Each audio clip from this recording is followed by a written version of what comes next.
নতুন ভ্রমণ ভিডিওতে সবাইকে স্বাগতম। আজকের এই ভিডিওতে আমরা দেখাবো আমাদের কক্সবাজার ভ্রমণ। শুধু কক্সবাজার বিচ নয়, কক্সবাজার বিচ ব্যতীত কক্সবাজারের বিভিন্ন জনপ্রিয় জায়গা যেমন মহেশখালীর আদিনাথ মন্দির, লবণ চাষ, হিমছড়ি ঝর্ণা এবং হিমছড়ি পাহাড়, পাটোয়ার টেক, রামুতে ঐতিহাসিক বৌদ্ধদের পবিত্র তীর্থস্থান রেডিয়েন্ট ফিশ ওয়ার্ল্ড। আমরা কক্সবাজারের জনপ্রিয় বার্মিজ মার্কেটেও গিয়েছিলাম, যেখানে খুব কম দামে অনেক ভালো ভালো জিনিস পেয়েছি। এবং সর্বশেষে গিয়েছি বাংলাদেশের সবচেয়ে জনপ্রিয় ভ্রমণ এলাকা সেন্ট মার্টিন। তো আমরা টোটাল 6 দিনের ভ্রমণে গিয়েছিলাম, যেখানে কক্সবাজার ছিলাম মোট 4 দিন এবং সেন্ট মার্টিন ছিলাম 2 দিন। আমরা খুব ভোরে রওনা দিই মুন্সিগঞ্জ থেকে ঢাকা যাওয়ার জন্য। তো সেদিন সকালে খুব কুয়াশা ছিল। মোটামুটি 1 ঘন্টা পরে আমরা ঢাকা এয়ারপোর্টে পৌঁছে যাই। এই ভ্রমণে ছিল আমার দিদি, আমার জামাইবাবু, আমি আর আমার 2 ভাগ্নি।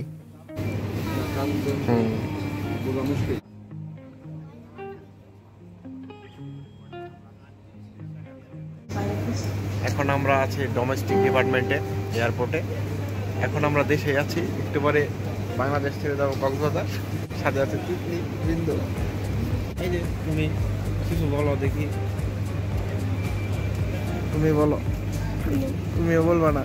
এয়ারপোর্টে এই ছোট কেকটার দাম 200 টাকা। এটা হচ্ছে টিকিট কাউন্টার। তো এইখানে ব্যাগ জমা নেবে এবং এই ব্যাগ সরাসরি চলে যাবে প্লেনে। আমাদের টিকিটগুলো আগে থেকে অনলাইনে অর্ডার করা ছিল, তো পেমেন্টও করা ছিল, শুধু এখান থেকে টিকিটগুলো নেওয়া হলো। টিকিট নেওয়ার পরে টিকিটগুলো চেক করে আমাদের প্রবেশ করানো হয়েছে লাউঞ্জে। তো সেখানে আমাদের প্লেনের জন্য অপেক্ষা করতে হবে। এরপর সেখানে আমাদের মোটামুটি অনেকক্ষণ অপেক্ষা করতে হয়, কারণ 10টায় প্লেন আসার কথা থাকলেও মোটামুটি 1 ঘন্টার মতো লেট হয়। তো এরপরে আমাদের বাসে করে নিয়ে যাওয়া হয় প্লেনের কাছে।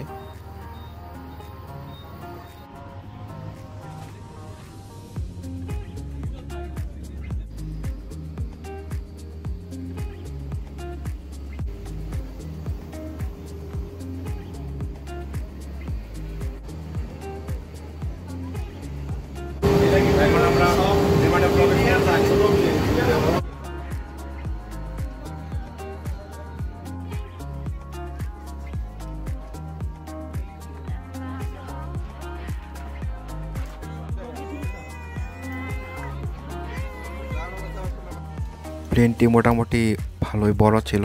তো কিছুক্ষণ অপেক্ষার পরে বিমানটি পৌঁছে যায় রানওয়েতে এবং ভ্রমণ শুরু হয়। এবং একটু পরে বিমানটি উঠতে শুরু করে। তো উড়ন্ত বিমান থেকে মেঘ দেখা কিন্তু খুবই মনোমুগ্ধকর। উপর থেকে বনাঞ্চল সব কিছু কিন্তু একদম পরিষ্কার দেখা যায়। তো এরপর আমাদের প্লেনটি একদম সমুদ্র সৈকতের পাশ দিয়েই চলে যায়। এরপর আমাদের কিছু নাস্তা দেওয়া হয়। মাত্র 35 মিনিটের মধ্যে আমরা ঢাকা থেকে পৌঁছে যাই কক্সবাজার।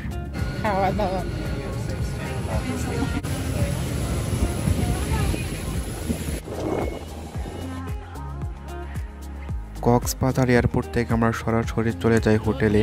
এই হোটেলটির নাম হচ্ছে বে মেরিনা। সাধারণত হোটেলের চেক ইন থাকে দুপুর 1টায়, এর জন্য আমাদের অপেক্ষা করতে হয়।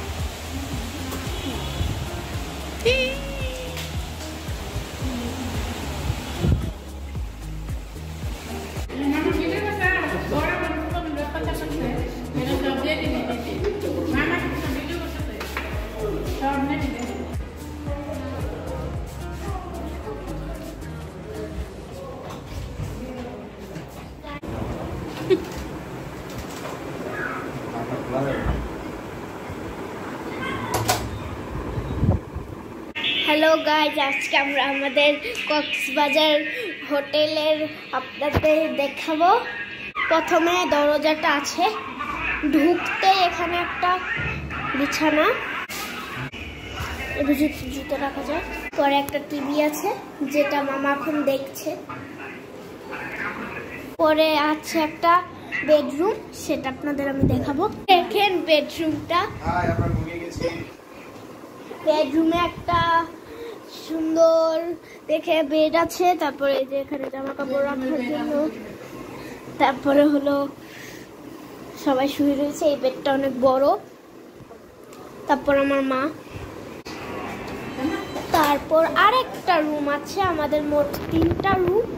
এই রুমের ঢুকতেই একটা বেড, যে বেডে মামা শোয়, এটা মামার রুমটা। এটা জুতো রাখার মতোই ভিতরে জায়গা আছে। তারপর একটা সানগ্লাস, এটা মামার। তারপর এসি রিমোট, তারপর এসিও আছে। পরে একটা বড় জানালা আছে, হলো একটা জামা রাখার জায়গা।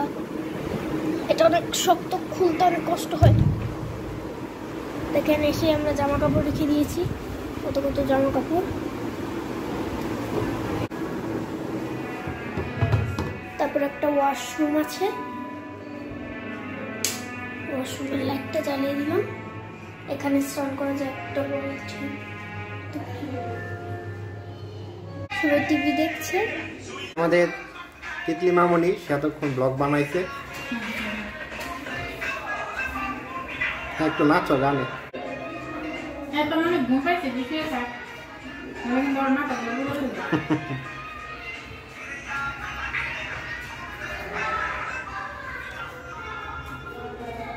আমরা পৌঁছে গিয়েছি বিচে। আমরা এখন সূর্য অস্ত দেখতে আসছি। আসলে বিকেলে একদম সময় মতো আসছি।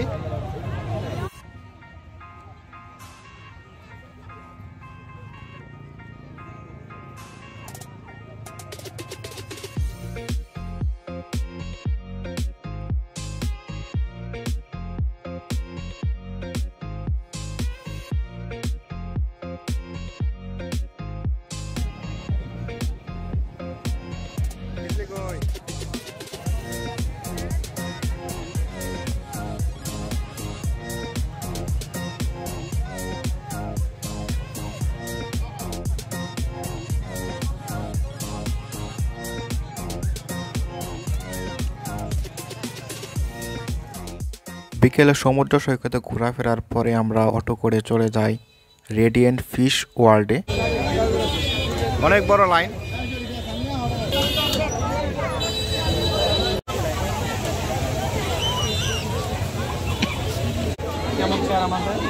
অবশেষে আমরা গেটে এসে পড়েছি, অনেক বড় লাইন পার করে। রেডিয়েন্ট ফিশ ওয়ার্ল্ডে আমরা সামুদ্রিক নানান রকম প্রাণী দেখতে পাই, যেগুলো আমাদের জন্য ছিল অচেনা।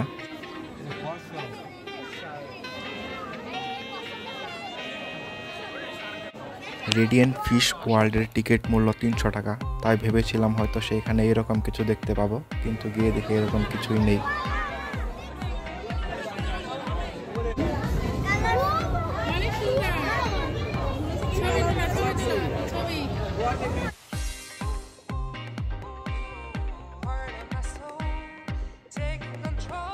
এখানে ইচ্ছা করলে আপনি মাছ থেরাপি দিতে পারবেন।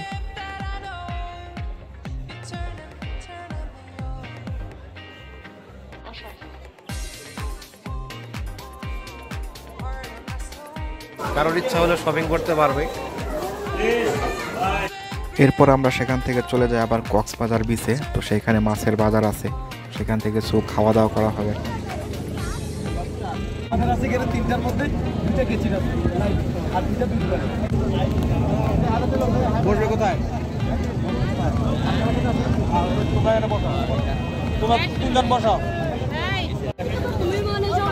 তো আমাদের কাঁকড়া, এটা হচ্ছে মাছ ভাজি কমপ্লিট, সব কমপ্লিট।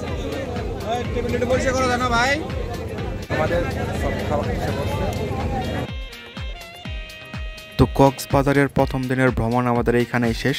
যেহেতু আমরা 6 দিনের ট্যুরে গিয়েছিলাম, এর জন্য ভিডিও অনেক বড় হয়ে যাবে। তো এর জন্য পরবর্তী ভিডিওগুলো অবশ্যই পার্টে পার্টে ভাগ করে আপলোড দিব। বাই।